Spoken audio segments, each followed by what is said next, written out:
Greetings and bienvenue, Midnight Crew. Thank you for returning to this broadcast.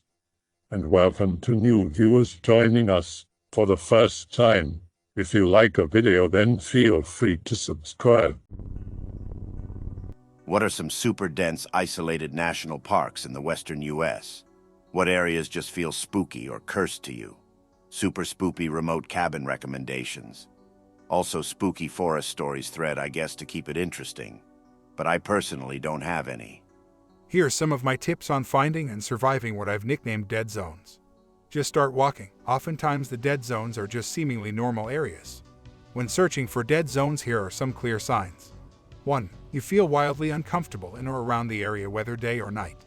2. It is completely quiet. 3. Your memory of the exact spot will always be hazy, even if you retrace your steps. 4. It drains your energy to stay there. If there's one rule I know, if you feel any of these symptoms, immediately GTFO. These spots can knock you out in minutes. Oftentimes they will go from horrifying to feel Rip Van Winkle levels of serene, and you'll feel the urge to sleep underneath a tree or on top of a rock. Don't. The closest rational explanation I've uncovered may be related to atmospheric hypoxemia or low oxygen environments. When your oxygen is low, you might feel like you can't breathe or think properly. Symptoms of hypoxia include restlessness, headache, confusion, anxiety, accelerated heart rate, shortness of breath, and can lead to total loss of consciousness. These dead zones can and will kill. If any of you guys have any questions, let me know. Ever find a dead zone yourself? Multiple times. I've never lost anyone to them before, but have gotten close to becoming a missing person. Here's my closest encounter with a dead zone. I'm an avid hiker, Order of the Arrow member, and retired Eagle Scout who's done a lifetime's worth of 40-plus mile hikes all around my local wildlife. I know the plants well enough to freak people out and eat a wild bud, berry, or shroom when I find them. I decided trail hiking is for tourists and started following animal trails. I was deep in a woods on a ridgeline after a 6-mile steep incline hike, which was mostly bouldering. Had the best sunset, ate some nuts, and started heading down. The bottom is deep forest. About halfway back to my car, I feel a deep sense of unease. There's no wind, no bird calls, nothing. I could flip and stone over and hear it echo at least 3 times. Suddenly I see something I haven't seen since. Wisps glowing in the dark. Mind you, not fireflies, as they weren't in season. They were stationary lights about the size of your thumb close to the ground. I tried to bend down to see if they were glowing plants like jack-o'-lantern mushrooms, but they all vanished when I got close. I ran over and tried to cup one in my hand, assuming it was an insect of some sort, but felt nothing. Then the hypoxia kicked in. Headaches, drowsiness, blurred vision, and the immediate urge to GTFO. I felt like I should sleep immediately, to which I assumed I was having an allergic reaction or a heart condition, so I started sprinting to my car. I collapse as soon as I get inside, but feel some sense of safety after locking the doors. Wake up 4 hours later to a sheriff knocking on my window telling me I can't sleep overnight. I'm convinced if I didn't make it to my car, I might have become a 411 case. Reminder that national parks are fair game areas set up as part of an agreement between your leaders and multiple non-human intelligences. In these parks, humans are taken by them for various purposes, and in exchange your corrupt masters receive otherworldly technology and knowledge. There is no distinction between the parks and any other wilderness area except that they have been deemed attractions and thus draw in visitors. Our leaders have no more clue what is going on than we do, and absolutely no way to control or negotiate with the phenomenon. They receive nothing from the phenomenon except what they can glean by studying patterns in paranormal events. These disappearances can happen in any location where certain conditions are met, whether that be a forest or city. If the oligarchs had any sort of control over this phenomenon or the knowledge necessary to replicate it on demand, troublesome individuals would disappear rather than commit self-termination. For reference, the federal government does not track the number of missing persons in national parks, but experts believe about 1,600 individuals mysteriously vanish each year while visiting parks throughout the United States. I think there's more evil that haunts Yosemite and the eastern Sierras, but Shasta, goddamn, that's just a different level of stay away in my opinion. Also, Olympic in Washington State is creepy, and so is Bryce, Utah, to a degree. The entire state of Utah is creepy. True. I have such a limited experience with the state though. Only been to Bryce and Zion, really. What happened to you? What did you notice? If you want to go to a dead zone in Utah, visit the High Uintas Mountains in northeastern Utah, specifically the eastern half of the range. The Uinta Basin is home to Skinwalker Ranch and has had many UFO sightings and even Sasquatch sighting.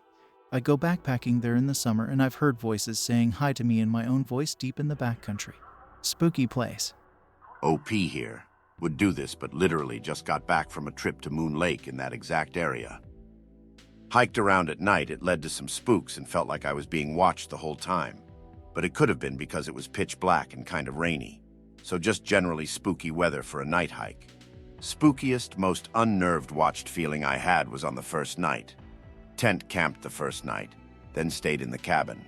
Literally just pulled over because there was maybe 2 hours of sunlight left. Followed some random trail until I found the remnants of someone else's campsite. It was a good spot, so I decided to camp there too. By a little lake, very hidden by hills and dense trees. Very pretty during the last remnants of afternoon sunlight. Didn't fish, but there were tons of them jumping in the little lake. Saw a small group of cow elk across a field while getting my bearings before the trip's first night hike. Literally teeming with animal life, tall trees and flowers. The sun goes down. Set out to check out a cool tree that branched into 3 trunks I saw in the distance. Like pick-related, but just way taller and bigger. Basically because it's big and easy to find in the dark. Felt incredibly unnerved and watched the whole time. Whole time just don't want to admit to myself that I'm a coward. So I just get to the tree, touch it, and hurry back so I can say I accomplished my goal. Felt watched the whole time. I feel like I'm somewhere I shouldn't be the whole time I'm chilling by the fire for the rest of the night. When I got back on the road to continue to Moon Lake itself, and the cabin I was going to be in for the rest of the trip, I realized I kind of messed up.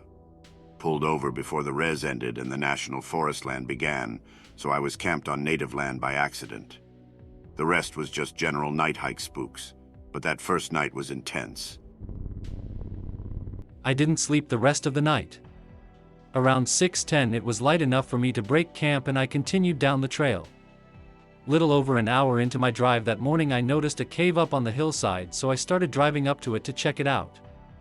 Within view of the cave I came across a bizarre triangle-shaped pen. And a random pen and a cave isn't concerning. Especially after the feathers incident the night before. Until I noticed a white patch amongst the brush. On May 9th I set up camp that night on the track bed at the mouth of a railroad cut. The section of old railroad grade road is closed for about 4 miles from the entrance of the cut east towards Kelton. Coordinates are here. The first sign I noticed that something was weird about this spot was that there are no coyotes. I do a lot of camping in the desert. I did not hear a single coyote that entire night or next morning. I travel with a forward-looking infrared and APV-S14. That evening during dinner I was scanning the area and never saw even a rabbit come up on the thermal. No birds. No signs of life at all. Except for one strange light I'd seen 2 or 3 times out in the lake. I was camping from my truck in a mounted tent. That night when I went to bed the desert winds were absolutely brutal. Sustained 30 to 40 miles per hour most of the night. I actually had to strap the part of the tent that folds outboard down to the truck so it couldn't be folded up and throw me around. If you've never been in one of these tents before, even a little bit of wind is brutal. These tents are so loud in the wind. As I am trying to sleep I can hear over the sound of the wind and the battering of my tent. I can hear the faint sound of feathers being rustled together. And then they progressively grew louder and coming from all sides of the tent. And it confused me and honestly started to scare me. They kept getting louder and closer. And my tent is being shaken and trashed around violently, and finally when it sounded like the feathers were right on top of me. It all stops. Zero wind. No more feathers. Complete silence. The deafening kind. I was so scared shitless I could hardly breathe because I didn't want to alert whatever was on top of me. I was in there. I stayed motionless for maybe 10 minutes, then the wind immediately resumed its sustained 30 to 40 miles per hour all the way into the next morning. I didn't sleep the rest of the night. Around 6:10 it was light enough for me to break camp and I continued down the trail. Little over an hour into my drive that morning I noticed a cave up on the hillside, so I started driving up to it to check it out. Within view of the cave I came across a bizarre triangle-shaped pen. And a random pen and a cave isn't concerning. Especially after the feathers incident the night before. Until I noticed a white patch amongst the brush. Damn, that is spoopy. Yeah. You add all three of those things together.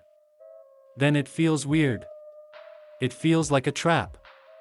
I don't really believe all that much in cryptids or the paranormal.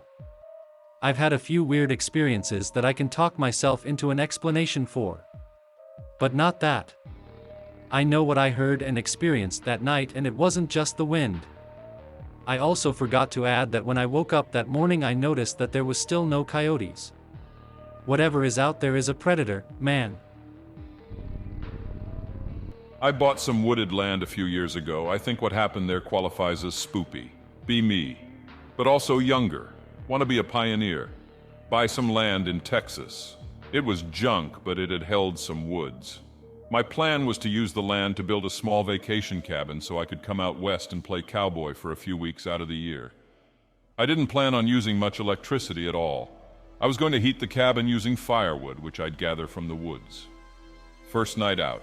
Set up a tent, start the campfire. DanielBoone.jpg. Use the cast iron Dutch oven to make a good stew. Enjoy the stars. Hear something rustling in the woods. Hairs on my neck stand up. Slowly out of the darkness emerges a very sick-looking cow. It looks at me and moos, walks away. My face when that cow didn't give a damn. My face when I got scared by a stray cow. The cow is only important because I started telling myself it's just a stray cow whenever I heard stuff at night. Dawn of the second day. Wake up. Cow is still gone. Begin work on my new cabin. Day goes by. Progress is made. Nothing special happens all day. Sun starts to go down and I need to start a fire. I decided to cut down a tree so I have some firewood for the next few days and can use it in the construction of the cabin for decorative pieces. Find a smaller looking tree, hit it with my axe. In the distance, just as I hit the tree, I hear a ree as though I'd just told a consumer that collecting Funko Pops is disgusting. I pause for a minute, looking around. Nothing nearby, so I assume it's just an animal or something. Joke to myself it's just a stray cow. Look into the literature on spiritualism, mediumship, as well as the modern history of UFO contactees. John Keel does a great job of making the point. People have been meeting non-human things for thousands of years and receiving bull prophecies, instructions to go on wild goose chases, and an incomprehensible mess of conflicting information about reality, morality, and history. In the late 1800s, witnesses were seeing airships like fantastical dirigibles piloted by men who claimed to be from the other planets in our solar system. In the 1940s and 50s, people were seeing airships of the classic flying saucer variety with rivets, landing gear with tires, and transparent domes or windows piloted by men and stranger beings claiming to come from farther out in space. Now we have witnesses reporting of sleek, exotic saucers whose pilots claim this or that star system as their origin. In medieval France, the others came down from a kingdom in the sky called Magonia. 2,000 years ago, the Arabs were beset by jinn, who claimed the earth itself as their home, shared with humans for whom they had great contempt and loved to screw over. The American Indians across the continents all have within their cultures stories of the little people who are elusive and often vicious pranksters. One look at Japanese mythology offers up tales of trickster fox and tanuki spirits who freely shapeshift to mess with people, as well as the powerful Teng who fly through the air, and of course the infamous phenomenon of being spirited away by the supernatural, which has parallels in every culture on the planet, such as the fairy lore of Europe, and even the UFO abduction reports of the modern day. The single greatest mistake one can make when studying the paranormal is to take the claim of any one entity or witness at face value. Every culture has warned us that this phenomenon is inherently deceptive, the inspiration for trickster deities all over the world. It's multidimensional, meaning any one contact could be a completely separate timeline than another contact, even if it's with the same entities. People are inherently confused about anything beyond 3D and mistake beings from 5D telling them about various events in 4D for things that will occur in 3D. Territorial markers present on all three famous Russian hiker groups' incidents. Dyatlov Pass Group in northern Ural 1959, wooden teepee, broken trees. Korovina Group in Komardaban Peak 1993, Stone Pile, TURs, and Pyramids. Chivrue Pass Incident in Kolsky Peninsula in 1973, Stone Pile, TURs, and Pyramids. Those markers are proven to change over time. The construction volume and effort is prohibitive for humans in such remote areas, especially considering lack of apparent use for structures. Near the lake on the route of retreat of the Korovina Group, where they stopped to plan their actions. After being confronted by aggression in the forested area, over time several walls made of nearby stone slabs were constructed. The same walls were constructed by an unknown party further up the intended group route near the abandoned telecom relay shack that is often used by tourists. If you consider lakes and shacks to be points of interest by humans, then it would make sense for an attacker to construct hunting blinds for discreet observation of human targets near those points of interest. No record of humans constructing these structures were made. Stone slab and rock walls in mountainous areas or hunting blinds out of logs in forested area can be considered hominoid structures made for prey observation and for ambush hunting.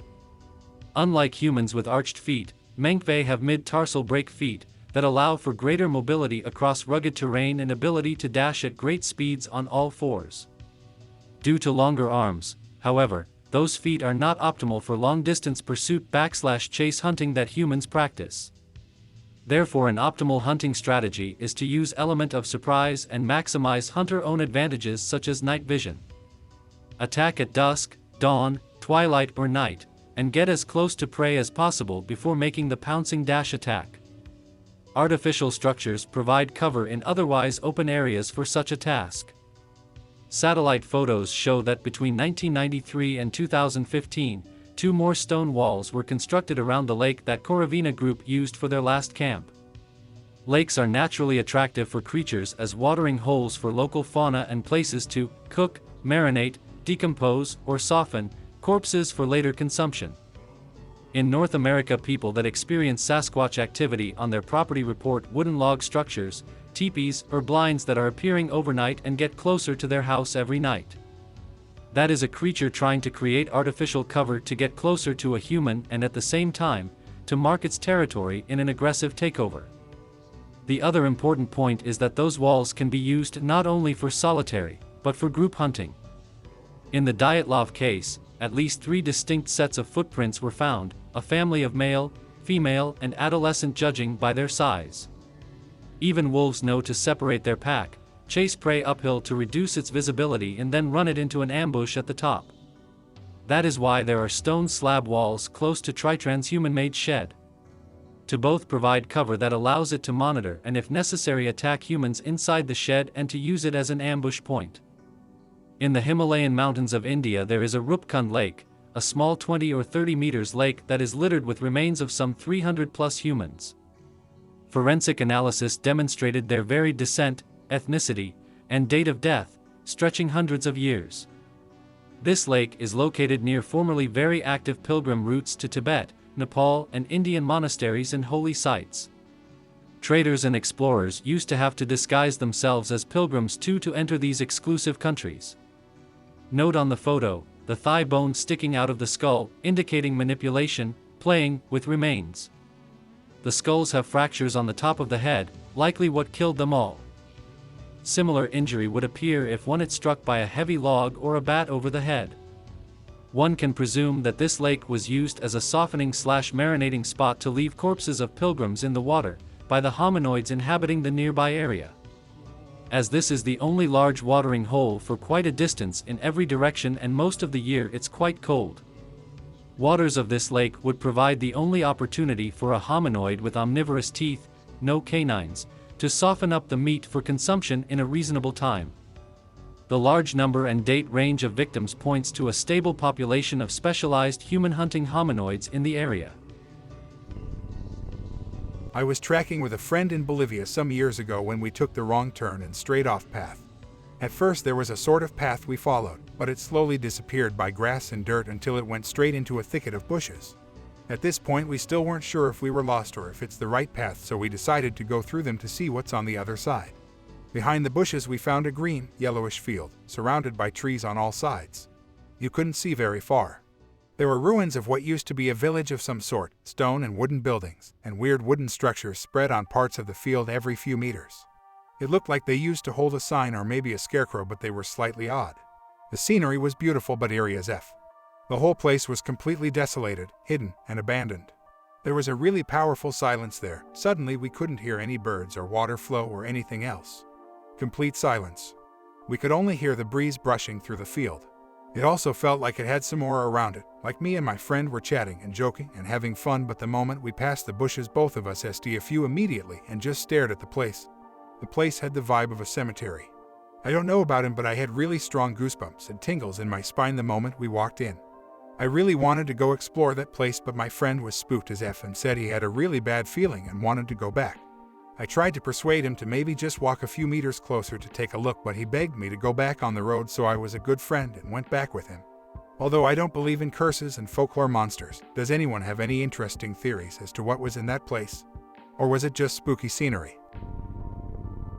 Posturing, a show of force on both sides, contact, meeting of representatives, a spoken agreement, and a warning should the either party breach the terms of the agreement.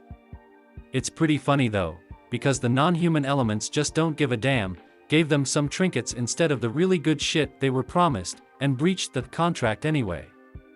I guess the only reason they even bothered to meet with the US representatives in the first place is because the US, with the help of German scientists, had started to develop tech that could overall inconvenience or even help pick off a few of the non-humans on occasion. The powers that be got swindled, that's the real secret. There are reports of abduction experiences with people being taken from the middle of rush hour traffic jams and plopped back in their car as if nothing happened. Same for people being taken during parties, or the classic example of being taken from their own beds while lovers fail to awaken during the event. There's one famous case of multiple abductions being reported from a hotel during a UFO conference. Seemingly nowhere is safe. I hope that you enjoyed tonight's broadcast. If you enjoyed tonight's story, then please subscribe to the channel, as more green texts will appear daily. A new broadcast will appear when the clock strikes midnight Central Time.